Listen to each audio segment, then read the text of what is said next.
The crimson sun hung low on the horizon as Zara Dawson clutched her swollen belly, tears streaming down her dirt-smudged face.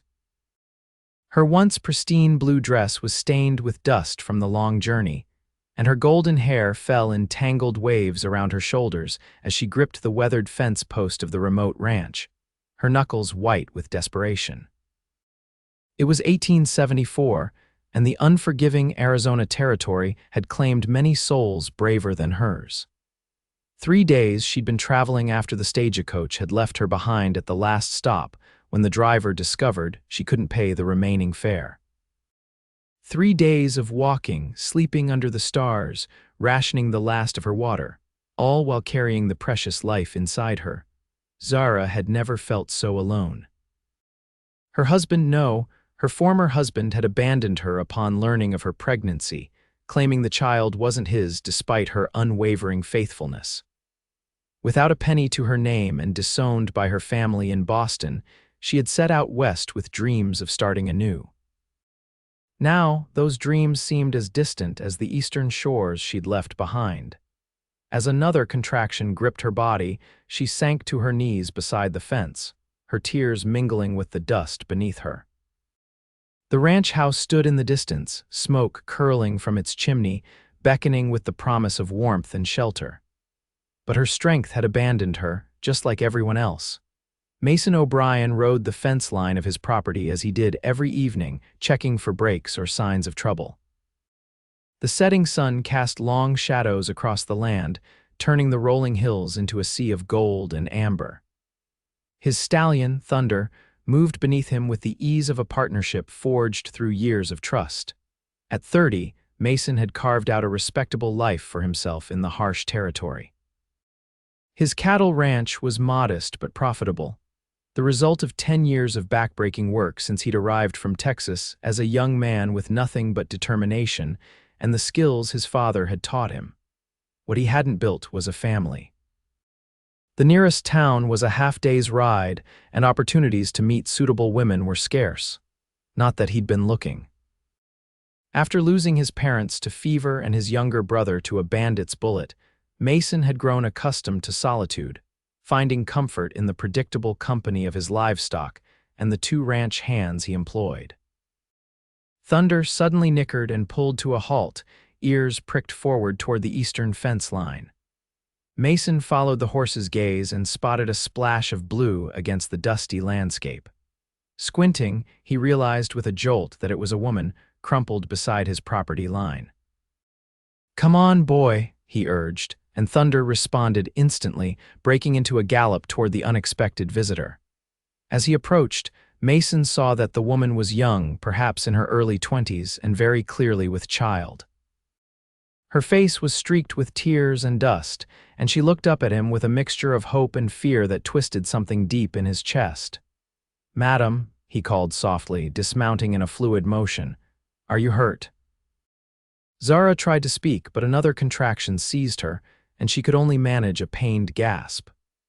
She had been walking for so long, seeking anyone who might help, and now that someone had appeared, her body seemed determined to remind her of its desperate condition. "The baby," she finally managed to whisper. "Please, help me." Mason didn't hesitate. He'd delivered countless calves and foals, but never a human child. Still, he knew enough to recognize that this woman needed immediate assistance. He carefully gathered her into his arms, surprised by how light she felt despite her condition. "I've got you," he murmured, his voice gentle as he lifted her. "What's your name?" "Zara," she answered weakly, her head falling against his shoulder. "Zara Dawson? I'm Mason O'Brien. This is my ranch you found, and you're in luck because we're going to take care of you, Zara." The words came naturally, though he had no idea how he would manage such a task. His housekeeper, Mrs. Perkins, only came twice a week, and today wasn't one of her days. As he carried her toward the house, Zara's arms instinctively wrapped around his neck, seeking security in this stranger's strength. Mason felt an unexpected surge of protectiveness as he looked down at her pale face.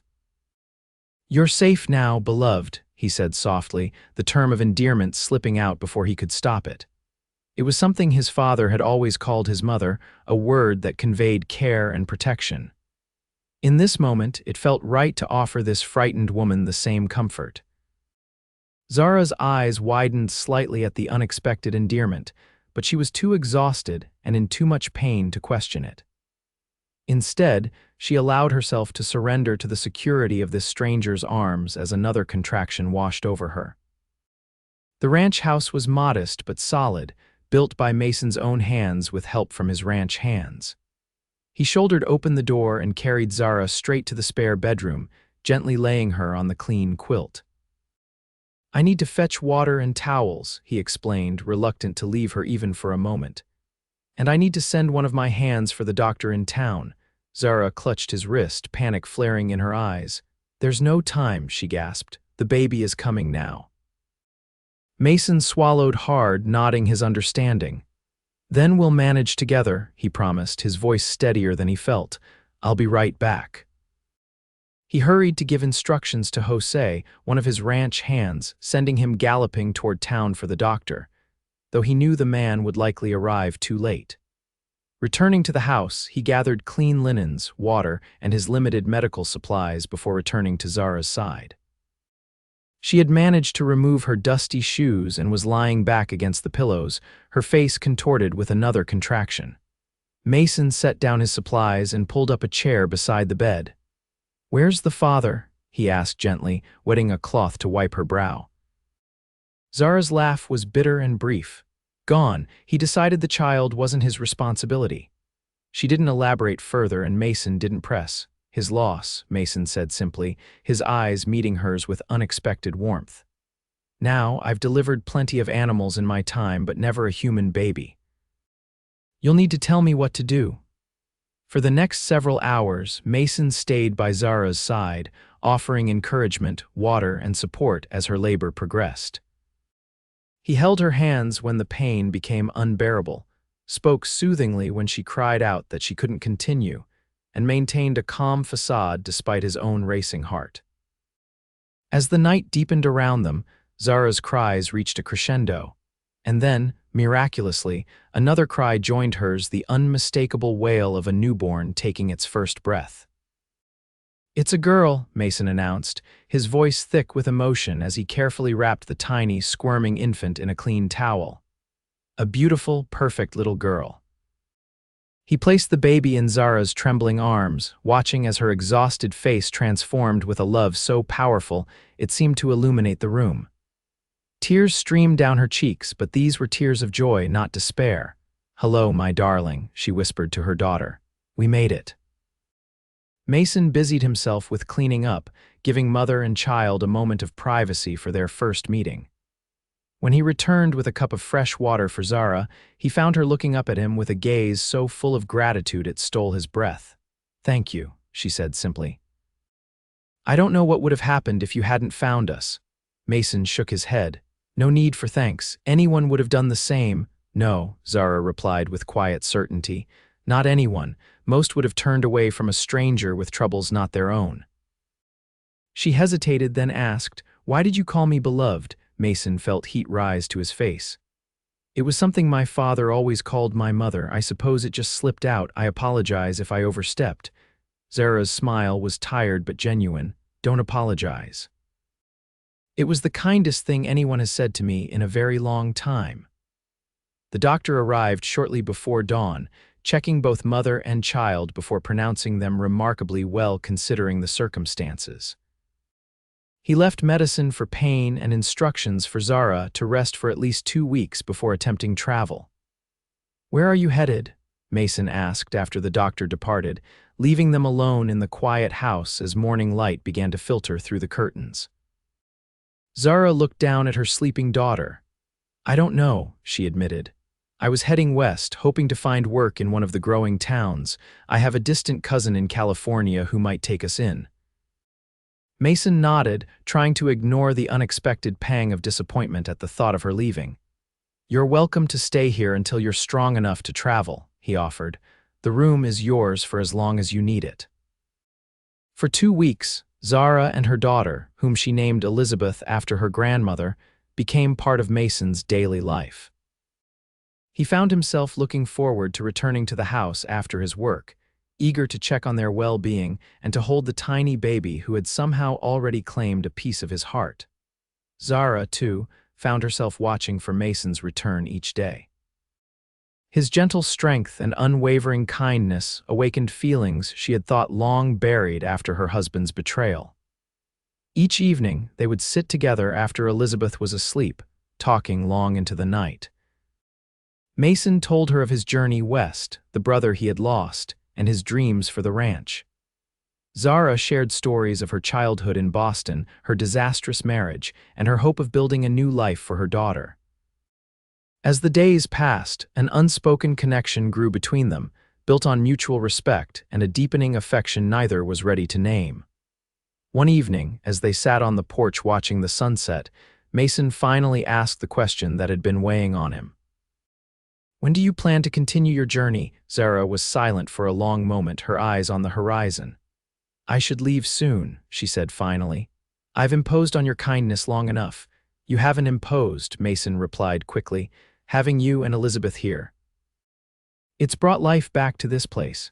He hesitated, then added softly, "I'd miss you both if you left." Before Zara could respond, the sound of approaching horses drew their attention. 3 riders approached the house, their silhouettes dark against the setting sun. Mason stood, instinctively moving in front of Zara. "Stay here," he instructed, reaching for the rifle he kept by the door. The riders pulled up in front of the house, and Mason recognized the man in the center, Lawrence Kemp, owner of the neighboring ranch and a man known for his ruthless business practices.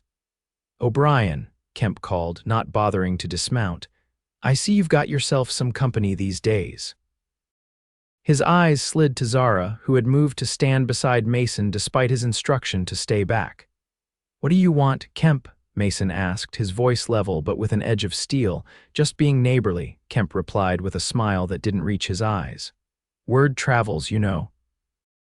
Heard you were harboring a woman with no husband and a newborn. People talk." Zara stiffened beside Mason, her face flushing with a mixture of anger and shame. Mason's hand found hers, squeezing gently in reassurance. "Mrs. Dawson is my guest," he said firmly. "And what happens on my property is my business alone." Kemp's smile widened. "Of course, but you might want to consider how such arrangements appear. Reputation matters out here, O'Brien, especially when you're trying to build a ranch." He tipped his hat. "Evening, madam, gentlemen, let's ride." As they galloped away, Zara pulled her hand from Mason's. "I should never have stayed," she said, her voice tight with emotion. "I'm bringing scandal to your door." Mason turned to face her, his expression serious. "Do you think I care what men like Kemp say? This is my home and you are welcome in it.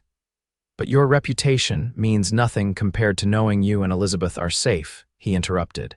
He took a deep breath, then added, "Unless you truly want to leave, I won't keep you here against your will." Zara looked up at him, really looked at him, seeing the man who had carried her to safety, who had helped bring her daughter into the world, who had opened his home and his heart without asking for anything in return. "I don't want to leave," she admitted softly. "But I can't allow you to sacrifice your standing in the community for us." Mason's hand moved to cup her cheek, his touch so gentle it brought tears to her eyes. "There is a way we could silence the gossips," he said, his voice low and uncertain. "If you would consider, that is, if you might." "Mason," Zara whispered, her heart racing, "are you asking what I think you're asking?" He nodded, his eyes never leaving hers. "I know it's sudden. We've only known each other a short while, but these weeks with you and Elizabeth have been the happiest of my life. I don't want them to end." He took her hands in his. "I'm not asking out of duty or to stop gossip. I'm asking because I've fallen in love with you, Zara Dawson." Zara's breath caught in her throat. She had promised herself never to trust a man again after her husband's betrayal. Yet here she was, her heart opening to this quiet, steadfast cowboy who had become her sanctuary. "I don't have much to offer except this land and my promise to care for you and Elizabeth as my own," Mason continued when she didn't immediately respond.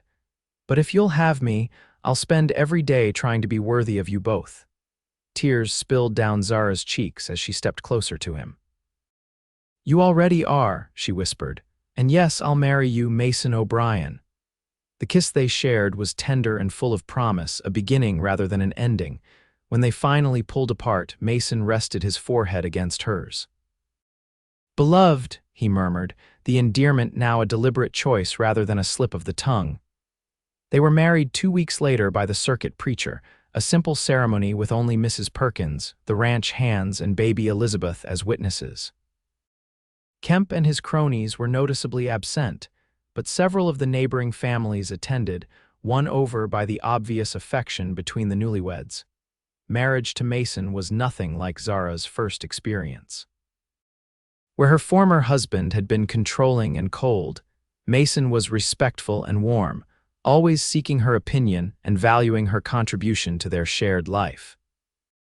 Together, they transformed the ranch house into a true home, with Zara adding touches of comfort and beauty to the practical spaces Mason had created.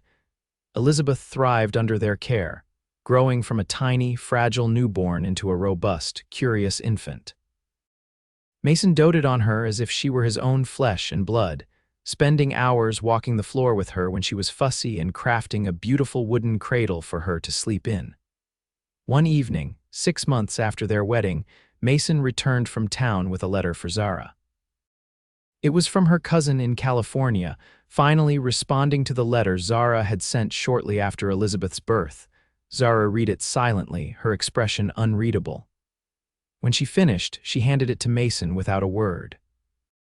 The letter was brief and cold, stating that while her cousin would have offered shelter as a Christian duty, she was relieved to hear Zara had found other arrangements. She made no mention of wanting to meet Elizabeth or of visiting them. "I'm sorry," Mason said softly, setting the letter aside. "I know you had hoped for more from your family." Zara shook her head, surprising him with a smile. "Don't be sorry. 6 months ago, this letter would have devastated me. Now, it hardly matters." She moved to where Elizabeth lay on a blanket, scooping her up into her arms. "We have everything we need right here." As winter approached, bringing with it the promise of holiday celebrations, a new challenge arose. Kemp, who had kept his distance since the wedding, suddenly claimed that a portion of Mason's northern pasture actually belonged to him, citing an old survey that contradicted Mason's deed. "He's lying," Mason told Zara after returning from a tense meeting with Kemp and the county judge. "That land has been part of this ranch since before I bought it." "Why is he doing this now?" Zara asked, bouncing Elizabeth on her hip. Mason ran a hand through his hair. "He's always wanted to expand his holdings. My guess is he figures with a new wife and baby, I might be willing to settle rather than fight." "And are you?" Zara asked quietly. Mason looked at her, his expression resolute. "This is our land, our future Elizabeth's inheritance someday. I won't give up an inch of it without a fight." The dispute dragged on through December, casting a shadow over what should have been a joyful season. Mason was forced to make multiple trips to town for meetings with the judge and his lawyer, leaving Zara and Elizabeth alone at the ranch more often than he liked. On one such day, with a winter storm threatening on the horizon, Mason reluctantly rode out, promising to return before nightfall. Zara spent the morning baking bread and preparing stew, trying not to worry as the sky darkened prematurely with heavy clouds. By mid-afternoon, snow began to fall, light at first but quickly becoming heavier. Zara fed Elizabeth and put her down for her nap, then paced the windows, watching the road for any sign of Mason. When the knock came at the door, her heart leaped with relief. But when she opened it, she found not her husband but Lawrence Kemp, snow-dusting his coat and hat. "Mrs. O'Brien," he greeted her with a tight smile. "I was on my way home when the storm picked up. I wonder if I might trouble you for shelter until it passes." Every instinct told Zara to refuse, but the snow was falling heavily now, and even a man she disliked couldn't be turned away to freeze. "Of course," she said stiffly, stepping back to allow him entry. "You can warm yourself by the fire while I make some coffee." As she moved toward the kitchen, Kemp's voice stopped her. "I saw your husband in town earlier, quite engaged in conversation with the judge and his lawyer." His tone was casual, but there was something underneath it that set Zara's nerves on edge. "Yes, he's attending to some business," she replied vaguely, continuing to the kitchen. Kemp followed, uninvited. Legal matters can be so tedious and expensive, he commented, leaning against the doorframe as she put the coffee pot on the stove. Especially when they are unnecessary. Zara turned to face him. What do you mean? Kemp's smile reminded her of a snake. I mean that this dispute could be resolved quite simply without further cost to either party. How? Zara asked, though she was certain she wouldn't like the answer. I've always admired this ranch, Kemp said, his eyes roaming around the kitchen. If O'Brien were to sell it to me the whole property, not just the disputed section, I could offer a fair price, enough for you to start fresh somewhere else, somewhere more civilized. A woman like you belongs in a town, not isolated out here. This is our home, Zara replied firmly. We're not interested in selling. Kemp's expression hardened. Your husband is fighting a losing battle, Mrs. O'Brien. My survey is older than his deed. The law will side with me eventually. Then we'll let the law decide, Zara said, turning back to the stove as Elizabeth's cry sounded from the bedroom. Excuse me, my daughter needs me. She brushed past Kemp, heading for the bedroom, but he caught her arm. Think about my offer, he insisted, for your daughter's sake. What kind of future can O'Brien provide for her on a struggling ranch? Zara pulled her arm free. A better one than you could imagine, she said coldly. Now, if you'll excuse me, she retrieved Elizabeth, whose timing she silently blessed, and returned to find Kemp warming himself by the fire. The tension in the room was palpable as Zara settled in a chair with her daughter, positioning herself so that Kemp was always in her line of sight. The sound of hoofbeats outside brought them both to attention. Moments later, the door burst open and Mason strode in, his expression darkening instantly at the sight of Kemp in his home. What are you doing here? He demanded, moving immediately to Zara's side. Just seeking shelter from the storm, Kemp replied smoothly, rising from his seat. Your wife has been most hospitable, Mason's jaw tightened. The storm's letting up, you can be on your way now, Kemp nodded, reaching for his coat. Of course. I was just discussing a potential resolution to our dispute with Mrs. O'Brien. Perhaps she'll share my thoughts with you. He nodded to Zara. Madam, thank you for the fire. After he left, Mason turned to Zara, his expression concerned. Are you all right? Did he threaten you? Not exactly, Zara replied, handing Elizabeth to Mason, who immediately cuddled his daughter close. He suggested we sell the entire ranch to him and move somewhere more civilized. Mason's face hardened. That's what this has been about all along. He doesn't care about that northern pasture, he wants the whole property. What are we going to do? Zara asked. Mason looked down at Elizabeth, then back at his wife. We're going to fight, he said simply. This is our home and no one is taking it from us. The next morning, Mason rode out early, returning midday with a stranger, an elderly man named Henry Willis, who had served as the county surveyor 30 years earlier. Mr. Willis has agreed to review both surveys and give his expert opinion, Mason explained to Zara. If anyone can sort out this mess, it's him. For 2 days, Willis pored over maps and documents, even riding out with Mason to examine the disputed boundary despite the cold. On the 3rd day, he announced his findings. Kemp's survey is deliberately misleading, he declared. It was drawn to include landmarks that have since been altered, a creek that's changed course, a stand of trees that's been cleared. Your deed, O'Brien, correctly reflects the original property lines as they were established. Armed with Willis's statement, Mason returned to town, where the judge ruled decisively in his favor. Kemp was ordered to cease his claim and to pay Mason's legal fees as compensation for the fraudulent action. The victory was sweet, but the conflict had taken its toll. Mason returned home exhausted, the weeks of stress evident in the new lines around his eyes. It's over, he told Zara as they sat before the fire that evening, Elizabeth sleeping peacefully in her cradle. The land is secure, officially and unquestionably ours. Zara took his hand, lacing her fingers through his. I never doubted it would be, she said softly. You're the most determined man I've ever known, Mason O'Brien, he smiled, bringing her hand to his lips. Only when it comes to protecting what I love, his expression grew serious. I've been thinking, though, Kemp was wrong about a lot of things, but he might have been right about one thing: this is an isolated life, especially for you and Elizabeth. Zara frowned. What are you saying? I'm saying that maybe we should consider building a house closer to town, Mason explained. Not selling the ranch, never that, but establishing a second home where you and Elizabeth could spend more time in the community, especially as she grows older and needs schooling. Zara considered his words. You've thought about this a lot, haven't you? Mason nodded. I want to give you both the best life possible. If that means dividing my time between the ranch and town, it's a small price to pay. Zara moved to sit beside him, resting her head on his shoulder. You know what I love about you, Mason. You're always thinking of us, even when we're not asking for anything. She looked up at him. But this is our home. Yes, it's isolated, but it's also beautiful and free. When Elizabeth needs schooling, we'll figure it out then. For now, let's just enjoy what we've built here. Mason smiled, wrapping his arm around her. Whatever you want, beloved. As spring returned to the land, bringing with it new growth and possibility, Mason and Zara stood on their porch, watching the sunset. Elizabeth, now almost a year old, took unsteady steps between them, her laughter filling the air as she discovered the joy of her own mobility. I never imagined this, Zara said softly, watching her daughter. When you found me by that fence, I had nothing but fear and uncertainty ahead of me. Mason wrapped his arm around her waist, pulling her close.